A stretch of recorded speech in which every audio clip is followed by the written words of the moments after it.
사람이 어떻게 이렇게 다른 사람한테 잔인해질 수가 있을까? 그런 거랑 애초에 이게 좀 시작되는 거 막으려면 어떻게 해야 될까? 그런 생각인데 그 얘기를 할 수 있는 사건을 한번 좀 가져와 봤습니다. 10년지기 생매장 사건. 10년지기 생매장 사건. 네. 연도는 2017년이고요. 네. 경기도 성남에 있는 주민센터에서 시작이 돼요. 네. 기초생활수급자한테 이제 현금이나 물품을 나눠주는 업무를 하시는 사회복지사분이 한 아주머니가 걱정이 되기 시작을 하는 거예요. 네. 이 아주머니를 A 아주머니라고 할게요. 그 아주머니가 오셔야 될 때가 지났는데 안 오세요. 계속 안 오시니까 경찰에 신고를 합니다. 네. 이 A 아주머니는요, 약간 좀 어눌한 분이었어요. 그렇다고 일상생활이 막 이렇게 못하실 정도는 아니었어요. 그리고 이제 주변 사람들한테도 물어보니까 주변 사람들이 별로 걱정을 안 해요, A 아주머니를. 아니 뭐 전에도 뭐 이렇게 좀 뭐 나가가지고 뭐 며칠 있다 돌아오시더라 뭐 이런 식이었어요.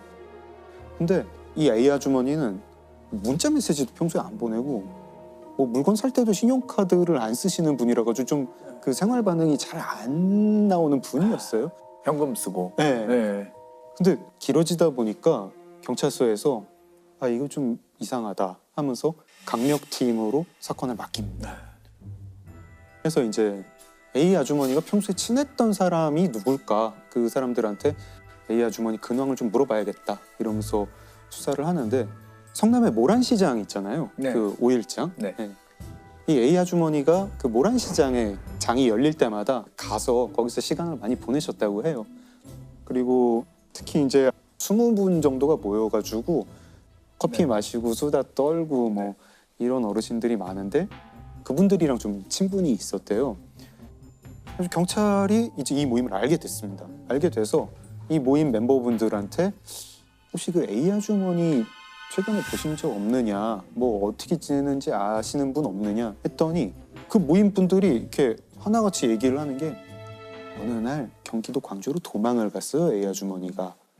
도망가는 날 보니까 얼굴에 상처가 있었어요. 동거남을 피해서 도망을 갔다.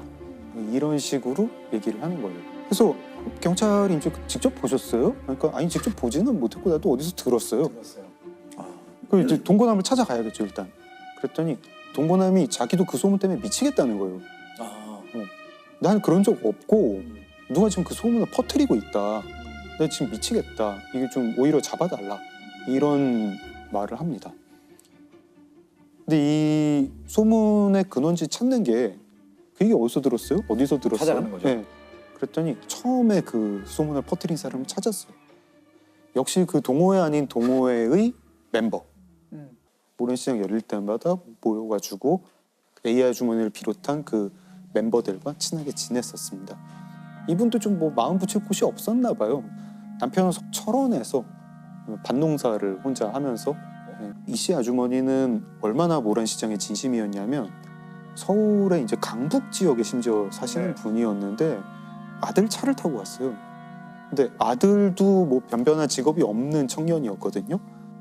그 아들이 어머니를 위해서 자기가 차도 없는데 렌트카를 빌려가지고 그 렌트카를 타고 되게 효자네요.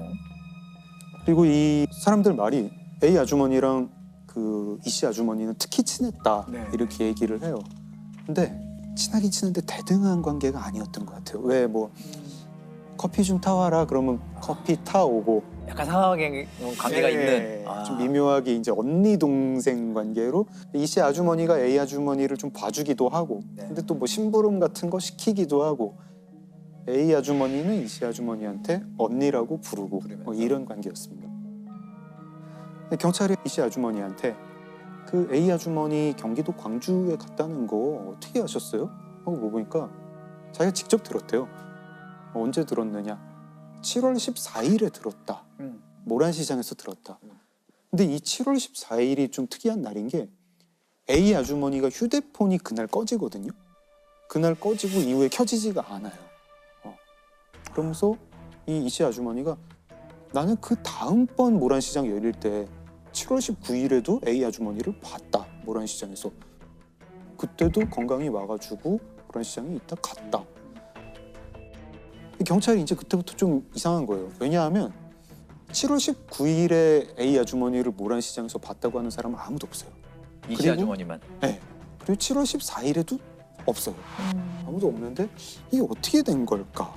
좀 그래도 이씨 아주머니 말하는 게 좀 이상하니까 이씨 아주머니가 그 아들이 빌렸던 렌트카 그 행적을 한번 추적을 해봅니다. 네. 7월 14일에 그 차가 서울에서 성남으로 왔더라고요. 와가지고 좀 있다가 철원에 가요.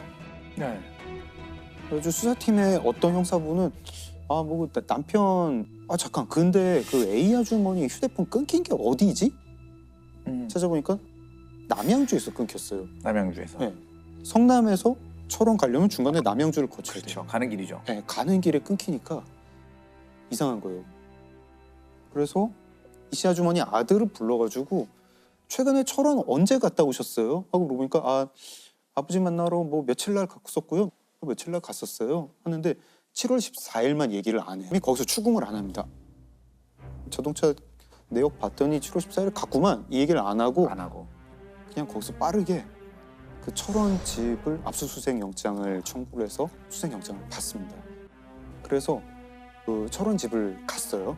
형사팀이 영장 이제 보여주면서 여기 좀 수색 좀 하겠습니다 이러고 수색을 한참 하는데 아마 형사팀은 혈흔 같은 걸 좀 찾고 싶었던 것 같아요. 여기서 뭔 일이 일어난 거 아닐까 이러고 근데 남편분이 나 그럼 좀 화장실 좀 갔다 올게요 이러면서 중간에 이제 화장실을 갔어요. 형사분들이 이제 얼굴이 하얗게 질렸겠죠. 일대를 막 찾습니다. 찾는데 그 집이 있고 헛간이 좀 떨어져 있었는데 헛간에서 그 사이 목을 매가지고 자살을 했어요.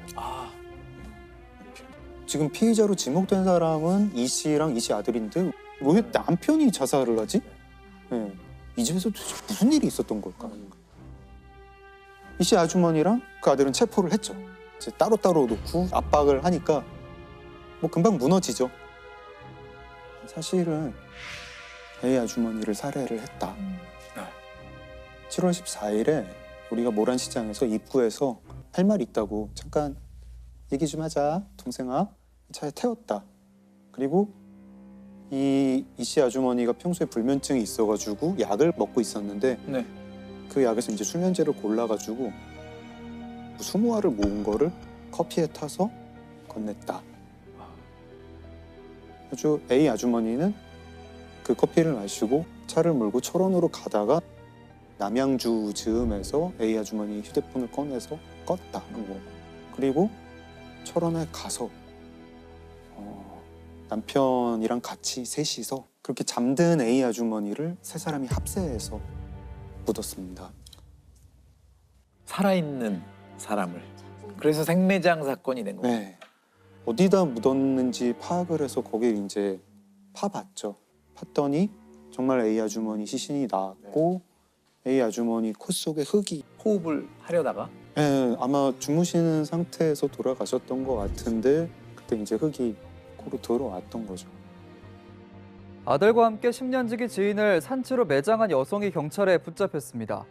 아들 박 씨는 A 씨를 살해하러 가는데 같이 가자는 어머니 부탁을 받고 함께 범행한 것으로 조사됐습니다. 공범인 이 씨 남편은 경찰 수사망이 조여오자 자택 인근 창고에서 목을 매 스스로 목숨을 끊었습니다. 이거는 이유가 너무 궁금하죠. 뭘까? 예, 네. 예. 이게 뭐 이유가 한 가지가 아니었던 것 같아요. 이제 이 씨 아주머니가 A 아주머니를 약간 동생처럼 때로는 이제 좀 자기 하인처럼 부리다가 생매장 살인 사건이 일어난 건 2017년인데 네. 틀어진 건 아마 2015년부터인 것 같습니다. 2015년에 무슨 황당한 일이 일어나냐면 이 씨 아주머니가 A 아주머니를 데리고 철원에 갑니다. 자기 남편 집에 가요. 철원에 간 적이 있구나. 네. 가가지고 셋이서 거기서 막 술을 마셨어요. 네. A 아주머니랑 자기 남편이 성관계를 맺게 하려고 그랬던 거예요. 그리고 그 이유는 이제 남편이랑 이혼을 하고 싶은데 남편이 이혼을 안 해주는데 이렇게 불륜 사건을 만들어서 이혼을 하고 재산 분할을 할 때 자기가 좀 유리하게 하려고 그런 일이 있고 나서 A 아주머니의 동거남이 그 사실을 알게 됩니다.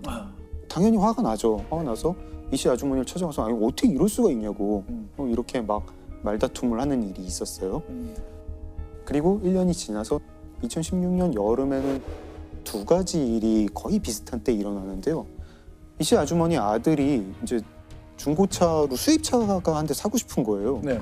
근데 이제 뭐 채무 이런 게 좀 뭐 있었던 모양인지 자기가 살 수가 없었어요. 네. 그래서 이 씨 아주머니가 A 아주머니한테 야, 네 인감증명서 좀 갖고 와라. 네 서류 가지고 우리 아들 차 좀 뽑자. 근데 A 아주머니 동생이 그걸 알고 길길이 뛰어가지고 이게 뭐 하는 짓이냐고. 언니 나 그거는 안 할래요. 그러니까 이 씨 아주머니가 그 말을 듣고 어라? 뭐 이제 고가운 감정이 생깁니다. 그 즈음에 이 씨 아주머니는 A 아주머니의 집에 가서 물건을 몇 가지 갖고 나왔어요. 뭐 이런 것들이요. 뭐 돼지 저금통, 뭐 비누, 동거남이 이거를 경찰에 신고를 했습니다. 근데 또 이 씨 아주머니가 A 아주머니한테 네가 가지고 오라고 나한테 부탁한 걸로 하자. 이 씨 아주머니가 그 절도죄로 벌금 100만 원을 물게 돼요. 네. 근데 아무리 본인 요구를 거절했다 그래서 죽일 필요까지 있었을까요? 자기 남편과 성관계를 시켰던 것이 이 모란시장 모임에서 소문이 나요. 사람을 그렇게 이용해 먹는다 이런 소문이 좀 나기 시작을 하니까 이 씨 아주머니는 얘를 살려두면 이 소문이 더 퍼지겠다 이런 생각을 합니다. 그때 그 불미스러운 일이 이 사람 때문에 소문이 나고 있다. 좀 있으면 철원에서도 난다. 그러니까 같이 제거하자. 형량이 어떻게 됐나요? 1심에서는 이 씨 아주머니는 22년 그리고 저 아들은 15년을 받았어요. 근데 2심에서는 이 씨 아주머니가 징역 30년, 아들은 18년 이렇게 형을 받았습니다.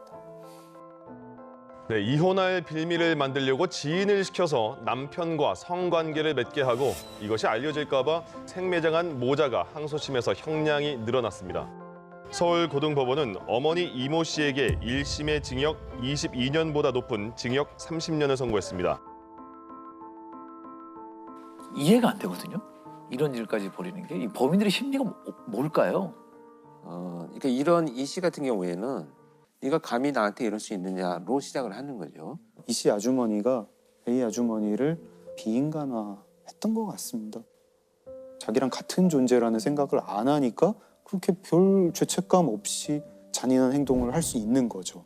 나보다 못한 존재가 되는 것 같고 나는 그 상대에 대한 어떤 연민의 감정 이런 게 발휘가 잘 안 되죠. 이런 마음이었던 것 같고요.